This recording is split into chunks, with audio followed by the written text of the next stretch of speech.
It's summertime in Seattle, 1988. The time of year when the Pacific Northwest throws back its blanket of gray and brightens into emerald hillsides and sapphire skies. Derek Brown is a teenager living in the city's Central District, and he's obsessed with hip-hop. It's been a long time, I shouldn't have left you without a strong rhyme to step to. As the music's first superstars are emerging from New York and Los Angeles, Derek and his friends are making it something totally their own. They're even rapping in a play they're in at the Langston Hughes Community Center. They've been rehearsing for weeks. We're coming home from play rehearsal, and we're just going over our lines, and it's 4 of us.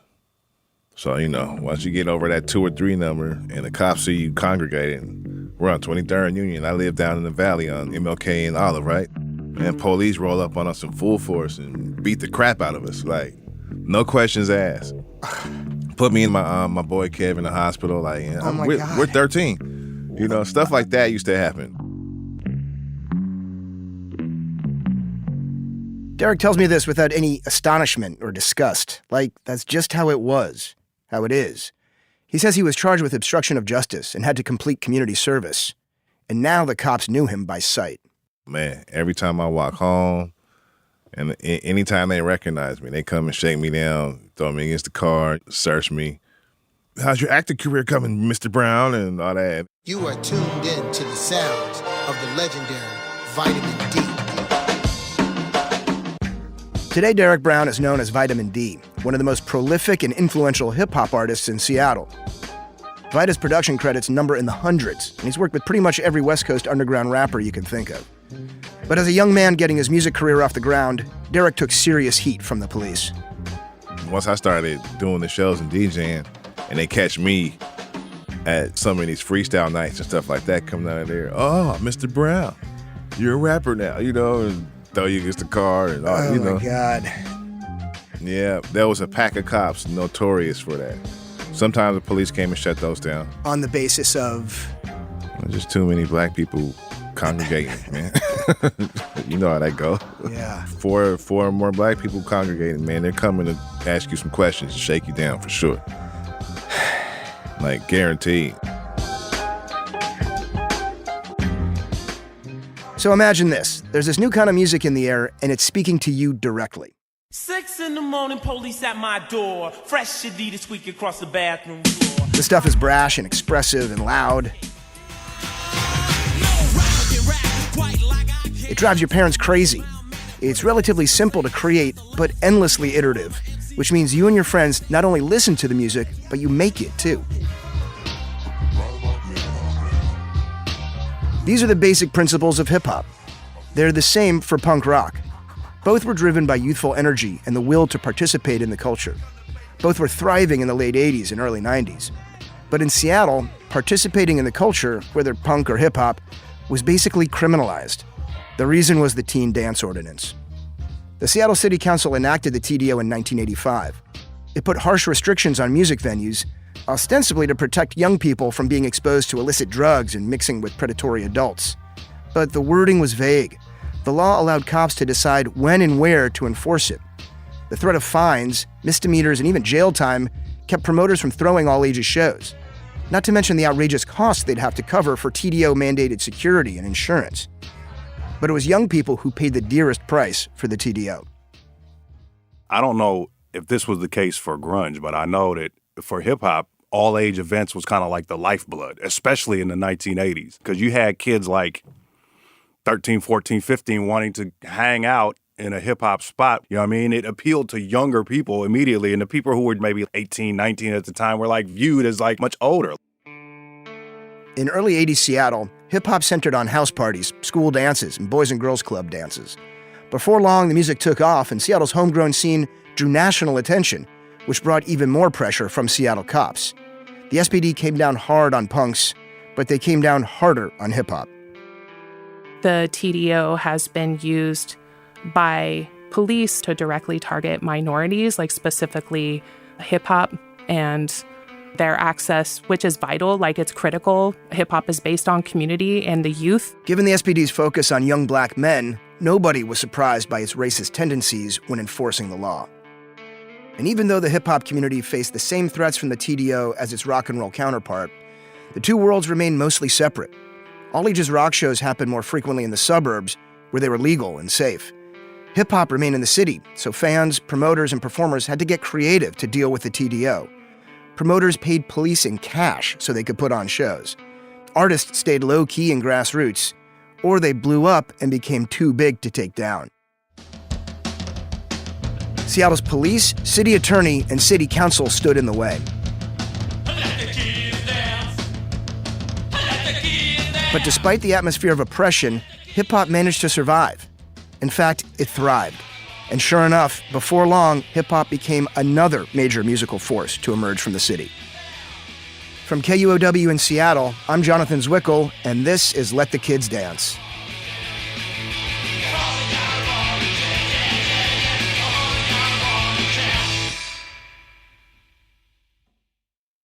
Dr. Dowdy Abe is a professor of humanities at Seattle Central College and the author of the book Emerald Street, A History of Hip-Hop in Seattle. It's no exaggeration to say that Dr. Abe is the preeminent scholar of Seattle hip-hop. The value of any all-ages event, specifically to hip-hop, was for young people to be able to see and hear and be close to people who were actually doing hip-hop, but didn't have to be the most famous artist, whose record you picked up at the record store. These were local kids who were in there trying to do their thing. 1988 was a breakout year for hip-hop culture. The same year that Derek Brown and his friends were beaten by Seattle police was the same year Sir Mix-a-Lot scored his first hit. Every time we do this, sucker MCs wanna battle. I'm the man they love to hate, the J.R.U.ing of Seattle. Sir Mix-a-Lot was from Seattle's Central District. His track Posse on Broadway was the first hip-hop single to blow up nationwide that didn't come from New York or California. Dowdy was going to college in the San Francisco Bay Area back then. He recalls being at a house party where the DJ was spinning all the wrong records. People weren't really feeling it. The dance floor was kind of empty. And then that song goes off, then there's a couple second pause, and then I hear ding, ding, ding, ding, ding. So first of all, I'm stunned because the song comes on at a party in California. Then when the rest of the party hears the song come on, it's hands up in the air and the dance floor is packed. So now I'm shocked that A, they're playing the song, and B, everybody knows this song. Because I'm like, this song's about Seattle. What are these people doing? I remember seeing the Posse on Broadway video my freshman year of high school in West Palm Beach, Florida. I caught it on Yo MTV Raps, which also launched in 1988. When that video got on Yo MTV Raps, first of all, it is difficult for me to overstate just the incredible event that Yo MTV Raps was every time that it came on. But when that song got on there, not only did we have a local artist on Yo MTV Raps, we had a local artist talking about Seattle, name-checking streets and neighborhoods in Seattle. Mix was Seattle's first rap star. He came up in the early 80s, DJing and rapping at all-ages dances at the Rainier Vista Boys and Girls Club in the Central District. He was kind of like a one-man show, He would do his scratching and he would rhyme and everything. And there would be a couple hundred kids in there, maybe like, $1 a pop or something. So he got in just under the wire of the teen dance ordinance, really throwing a monkey wrench into what he had going. Mix gained a local following before the TDO crushed all-ages hip-hop. A few years later, Posse on Broadway brought him a national audience. Oh my God. And a few years after that, in 1992, his second hit solidified his place in pop culture history. I like big butts and I cannot lie. You other brothers can't. Baby Got Back spent 5 weeks at #1 on the Billboard chart. It sold 2 million copies, and Mix spent the next decade or so touring the world. His superstar status launched him beyond the bounds of the teen dance ordinance, much like Nirvana and Soundgarden, who also hit it big around the same time. Other Seattle hip-hop artists weren't so lucky. This ordinance may not have been aimed at hip-hop at the time that it was being discussed, and once it was passed, then that kind of gave law enforcement free rein to, I don't want to say govern the scene, but certainly have an undue and unnecessary input into what happens within the scene and what doesn't. It's not every cop, but for some officers, when they see us versus seeing them, their response is different. So you're looking at some kids that are partying, and it looks like your son, looks like your daughter. You're going to have a different attitude. Keith Aspey was in elementary school when he first heard hip-hop on local radio. He gravitated to it right away. Even as a kid, he had a knack for bringing people together around the music. I entered middle school like rock star status because I had threw some major house parties. In middle school, Keith was appearing on the school's daily TV news program. That's where he met an older DJ named Daryl Nichols. He decided that he would come after school and teach a select group of kids how to DJ. And we would DJ our own 8th grade dance. And it was called Pride in 88. And that was the first time that I ever got to touch a Technique 1200. Using Daryl's gear, Keith threw massive hip-hop dance parties, flying under the radar of the TDO. Then he leveled up from house parties to social halls that he and his friends rented out. If it had a hall on it, we was rocking it. Filipino Hall, Genesee Hall, VFW Hall, Masonic Temple, Sailors Hall. Yeah, we would tear it up. What we did was we brought people from different neighborhoods together, and it brought more unity to the community and allowed us to be able to express ourselves. Keith wasn't 18 yet, so he'd have an older friend sign the paperwork to rent out the venue. Then he'd charge a few bucks at the door, set up a photo booth, and sell soda and snacks. His parties were one of the few places in the city where kids could dance to hip-hop. If you wanted to jam to it and dance to it, then yes, these were the only opportunities because there was very few actual clubs open on a regular, consistent basis. As word spread and Keith's parties got bigger, he moved from one hall to another. Young people followed from all over the city. One spot was directly across the street from the KUOW studios in the University District. I threw a party so big here that it backed up I-5. That's how big the party was. And so, yeah, we just started out doing all-age dances, and with that came the police. And the police brought the TDO.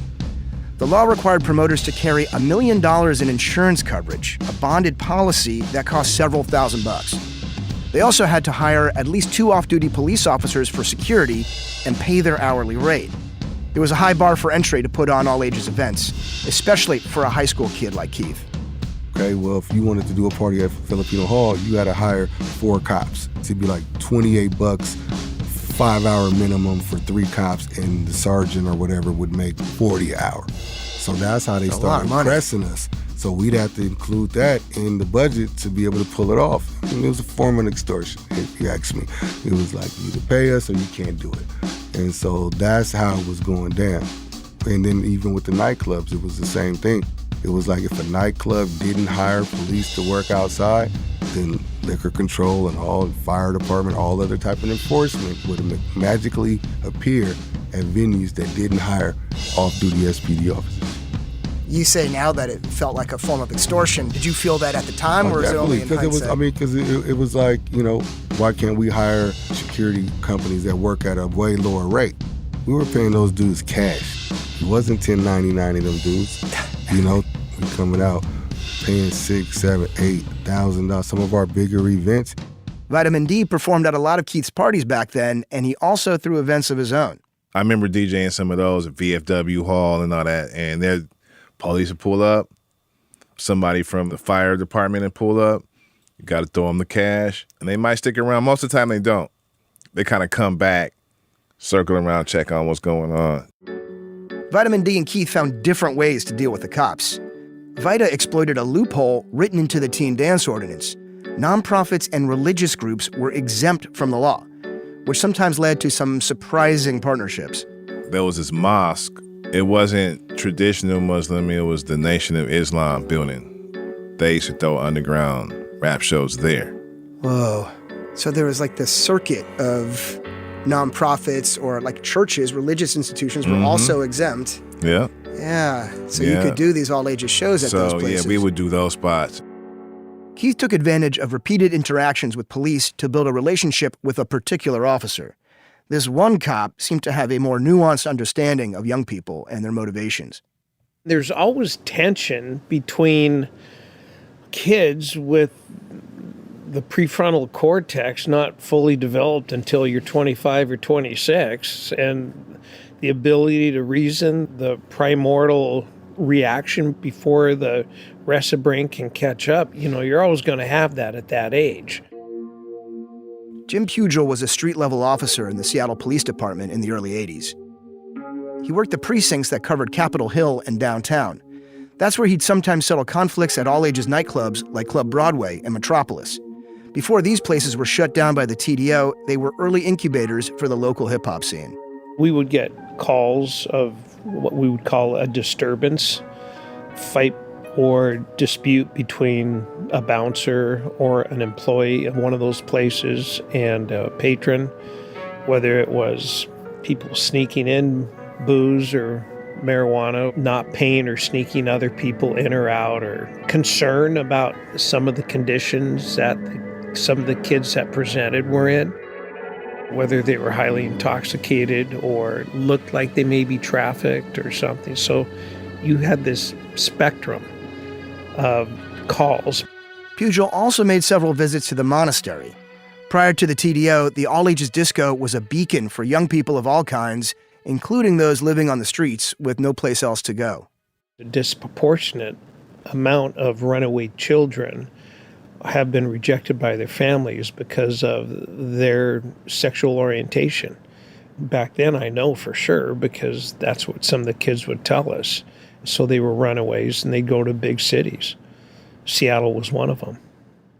And the monastery is where they'd end up. But after the club was declared a public nuisance by a King County judge, the city council passed the teen dance ordinance to make sure the likes of the monastery would never be seen again. In the following years, Officer Pugil was among the police who check on Keith's permits at the shows he promoted. I got to know Keith, made sure that he promoted shows that were in the course and scope of the law. And he could also say, hey, I checked this all with Lieutenant Pugil, and he said it was cool if he was getting hassled. And he didn't always, but if he were, then that kind of make things cool. Officer Pugil operated differently than other cops. He showed up, and then, me and him used to go back at it. Like, I'd have to come up to the police station, East Precinct, and we talk it out. Pugil eventually rose to the rank of sergeant, then lieutenant. At that point, his relationship with Keith became even more intertwined. We and him had an incident where I was being heavily harassed by some police officers. And in my record store, I probably was one of the first people that had an internal camera system. I'm 19. I got record store, studio. Where was this? 23rd and Cherry, right on the corner. It's a flower store now. And so they just came in basically implying, like, are we really selling records? What's really else going on around here? And we just was going back and forth at it. After it happened, I invited Pugil to my studio and I popped the tape in and I played it. And I'm like, we're not just making this up, it's real. And from that day forward, Pugil's been my ally. Whenever gang unit or anybody would pull me over, I'd be like, let's get Pugil on the phone. I was heavily protected by having that relationship with him. I'm not using the word mediator, but I was a middle-level manager being a lieutenant, so I had some sway. So I could tell these cops, hey, this guy's running this show tonight there, and he's within the bounds. And that's after he had been hassled, for lack of a better word, for promoting some events. Was that the result of sort of racist enforcement? Or It could have been. I don't know what the underlying feeling was or what the motivation was. Were they all white at the Guerrilla Gardens riot, or it seemed mostly, I think. Yeah. So I don't think that was racist. It's just bad mix on a bad night. Cop in a bad mood. I don't know. Whether or not it was driven by racism, Keith recognized an important fact about the TDO. The law didn't accurately address the specific kind of public safety required for all ages music events. Instead, the SPD just pulled the plug or drove shows underground. As a result, the TDO sometimes endangered the people it was supposed to protect. That disconnect was one reason Keith decided to stop hosting all ages shows and focus specifically on events for adults. The teen dance ordinance was, it doesn't even sound right. You know what I'm saying? like an ordinance to deal with teen dance. I don't know what it could have been called to make it seem better, but it just sounded like enforcement. It sounded like stopping. It sounded like roadblocks. It was nowhere to go. It was nothing to do. So it made people go into more dangerous situations just trying to find somewhere to hang out. Vitamin D acknowledges that shows weren't always 100% safe. which deepened the perception that hip-hop in general wasn't safe and complicated the dynamic with police. If we're going to be objective, right, and talk about the whole story, that Oddfellows night was crazy. Keith was putting on a sold-out party at the Oddfellows Hall on Capitol Hill. Hundreds of people inside, more downstairs on the street. Vitamin D was DJing. Out of nowhere, someone in the crowd fired a gun. That's the first time bullets whizzed by my head while I was DJing. Like, oh, snap, where you could hear the sound of the bullet. You know what I'm saying? Uh-huh. It's like a very unique, particular sound. Uh-huh. Sounds like you can hear the buzz of it or whatever. I mean, Puget got a good one there. It was a fight that broke out, and it was wild. And Puget actually let me get on the PA system of the police car. And when I talked to the crowd, I was able to settle the whole situation with the PA system on the police. This was like outside the venue? Outside. It was this hell of, it was crazy chaos, cops' cars coming from everywhere. And I can't recall whose idea it was. I think I probably was like, man, give me the mic. And I was like, yo, what's up? This is me. And told everybody to chill, and we got out of there. That could happen at a sporting event too, though, right? Or like something that's totally unaffiliated with music, and yet the association with music is always made. Now, the difference is between like the football game versus a rap concert or something is obviously the football games kept going. There was no law against, oh man, you guys can't be out here playing football. You know what I'm saying? Or that's the difference, right? But there are incidents you can point to, man, if we're keeping it a buck. Like, no pun intended, shot ourselves in the foot a couple times. Coming up after the break, as hip-hop takes off in Seattle, police react by turning concerts into war zones. Plus, 2 community leaders defy the TDO and help launch the career of one of Seattle's biggest stars from a laundromat.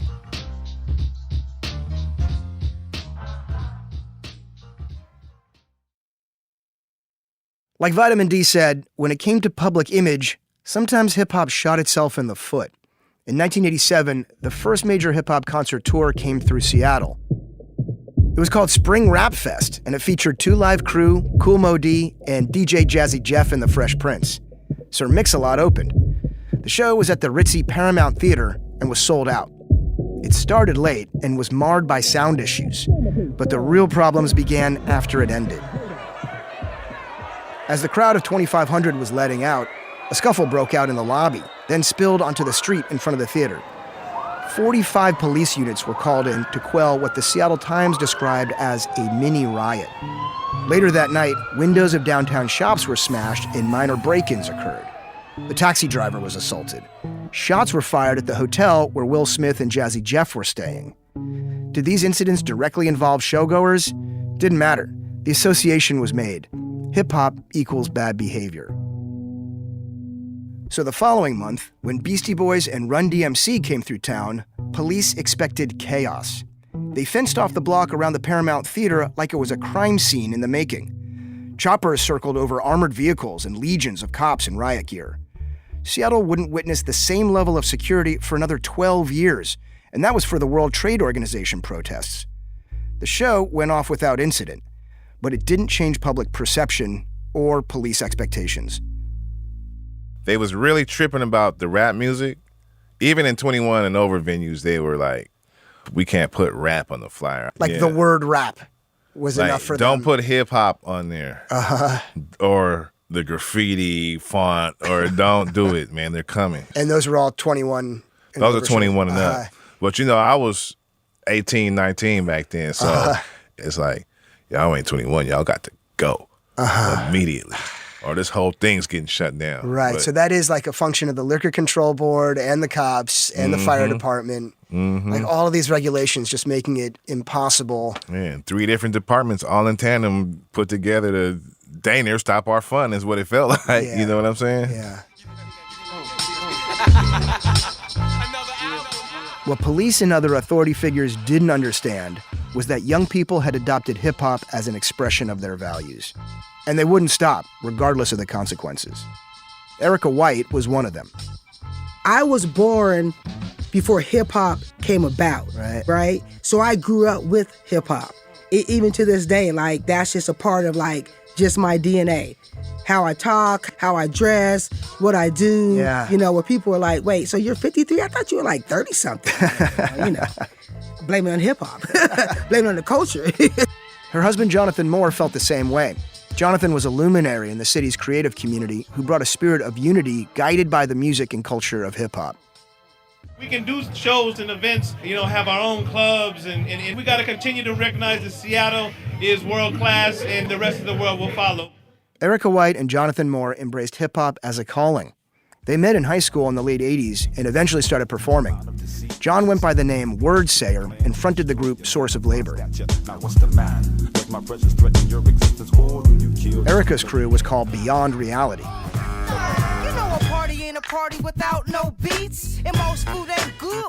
By the late 90s, Erica and John were raising a young son who they immersed in the culture.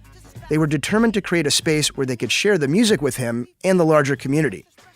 In defiance of the TDO, they began hosting a weekly all-ages hip-hop showcase in 1999. The Sure Shot Sundays was a concept that John and I thought about because of our son at the time was 2. By then, the TDO kind of just switched it away, but then we also were doing things that if they don't know about it, we're going to just do it and put it on. You know what I mean?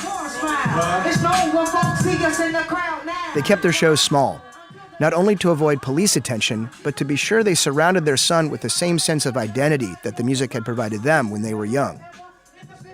That whole concept was really built around his presence, his ability. He was the one who was on the flyer with the microphone in his hand. You know, he has this big old balloon that's above his head, that's tied to him, and then he has a microphone.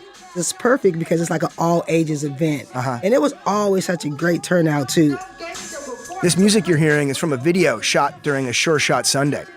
Erica is rapping on stage with her 2-year-old son Upendo in her arms. The whole point of Sure Shot was to put hip-hop culture out in the open, in broad daylight, for everyone to experience, to bring the music out of the Central District and into downtown Seattle. Sure Shot unified the city's artists and fans around a collective vision of what hip-hop could be.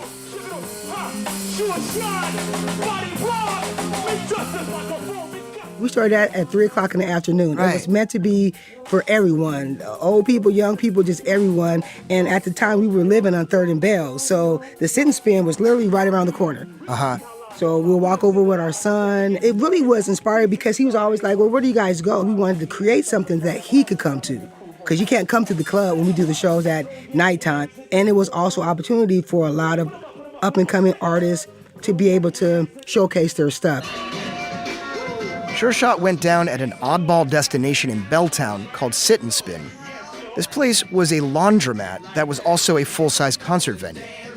So when you walked in, there's washing machines over to the right, you fold your clothes, and then straight ahead, there's a whole huge space, a music venue. Some people come down and wash their clothes, and they're just washing their clothes, and it's like, wait, there's something going on around here? I'm gonna go check out the show, and they got the laundry basket with clothes in it and stuff, watching the hip-hop show. It was crazy, it was fun. For 3 years, Sit and Spin and Sure Shot provided a space for Seattle hip-hop to thrive under the radar of the TDO. That's why Sure Shot Sundays was so important, because it did give a voice to some of the younger artists who would never be, they're not even old enough to get into a club yet. Pretty much every hip-hop act in Seattle played there. Of particular note was the first ever performance by a group called Elevated Elements in 2000. The budding star was a 15-year-old rapper named Professor Macklemore. 9 years and a name shift later, Macklemore shouted out the venue that incubated his career in his homage to Seattle hip-hop. First memories of Seattle hip-hop. I remember the Sit and Spin. Now when I say 2-0, you say, nah, the rest, this is our scene. Listen close to The Town, and you'll also hear Macklemore calling out the teen dance ordinance. They're trying to shut down the clubs that my city rocks. Now, Mr. Mayor, why would you enforce an ordinance? Music could save lives. These kids out here are supporting it. And through the art form, we've learned the... Even though Sure Shot stayed family-focused and low-key, the weekly events drew attention from police. But Erica says she and Jonathan never took the TDO seriously. They did their own thing regardless. We were moving around like little mice and stuff. Let me just scratch a hole in here. Like, oh, can we throw a show here? Yeah, perfect. All right, come on. Boom, let's do it. Had a show, successful show, went home, got something to eat.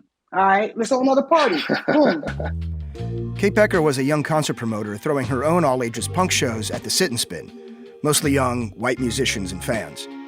They were also technically illegal, like Jonathan and Erica's shows. Kate knew cops could shut her down at a moment's notice. But they mostly backed off for Saturday events.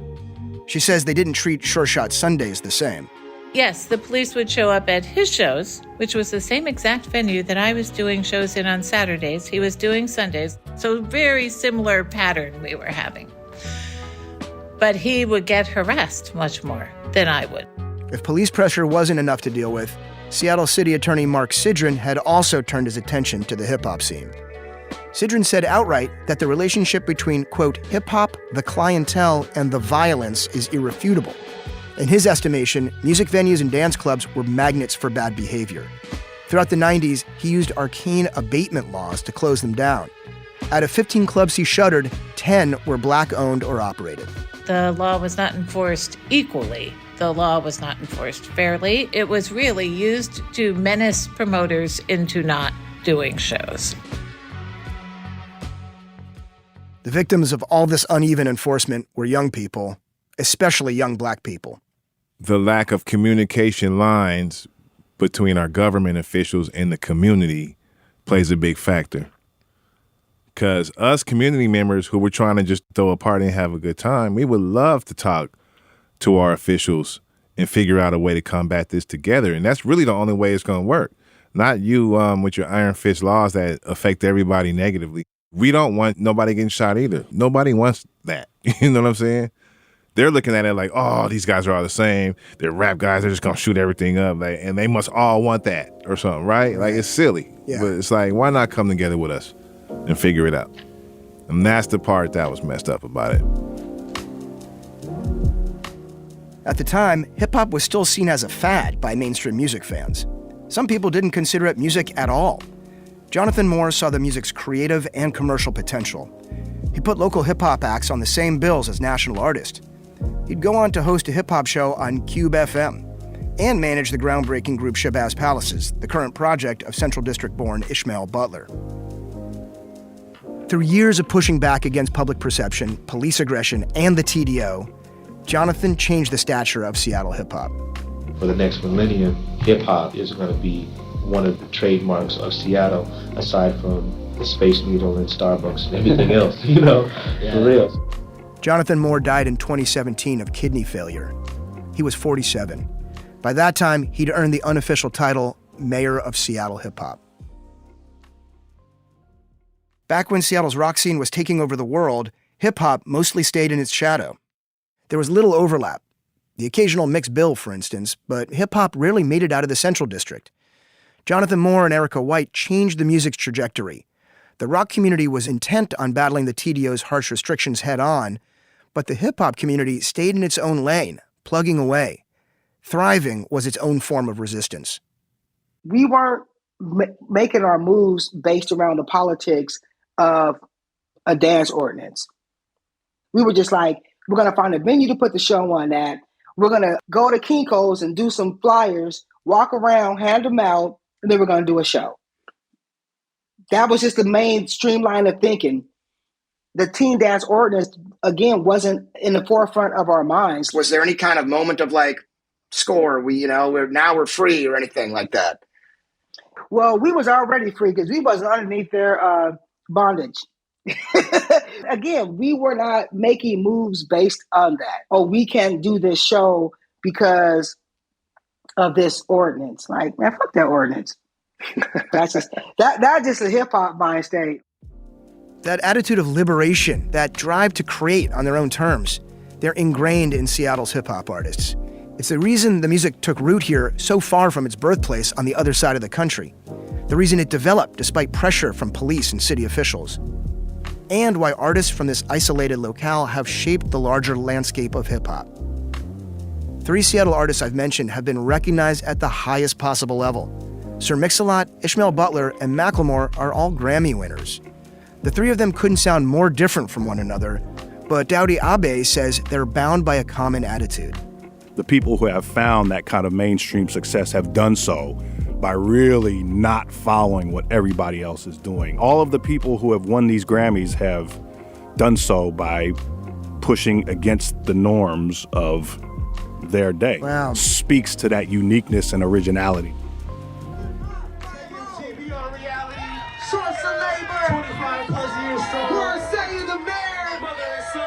Erica and Jonathan's son Upendo has followed his own path as well. He's in his mid-20s and living in Los Angeles, curating concerts and listening parties at an art gallery. Upendo's a drummer, rapper, and producer, a committed artist just like his parents. Last summer, he joined his mom on stage at a concert on the Seattle waterfront to celebrate 50 years of hip-hop. There are lots of kids and parents in the audience, just like at Sure Shot in the 90s. But there was one big difference at this all-ages show. This time, the city paid the bill. In our next episode, a grunge god dies, and Seattle's all-ages scene is literally forced underground to avoid the law.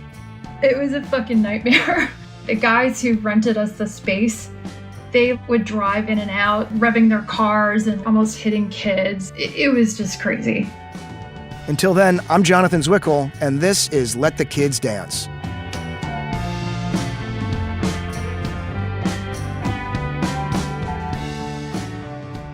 Let the Kids Dance is a production of KUOW in Seattle. We're a member of the NPR Network, a coalition of independent, listener-supported public media podcasts. Let the Kids Dance is created and written by me, Jonathan Zwickel. Matt Martin produced the show. Jim Gates is our editor. Final mixing by Hans Tweit. Special thanks to Vitamin D for letting us use his music in the episode, and to Erica White for sharing her home movies. Our production team includes Marshall Eisen, Michaela Giannotti-Boyle, Marian Muhammad, Brendan Sweeney, and Lauren Vespoli. Original music is by Ryan Devlin and Kim West of Smoky Brights and Mega Cat. Our theme song is by the Four Slicks covering Bo Diddley.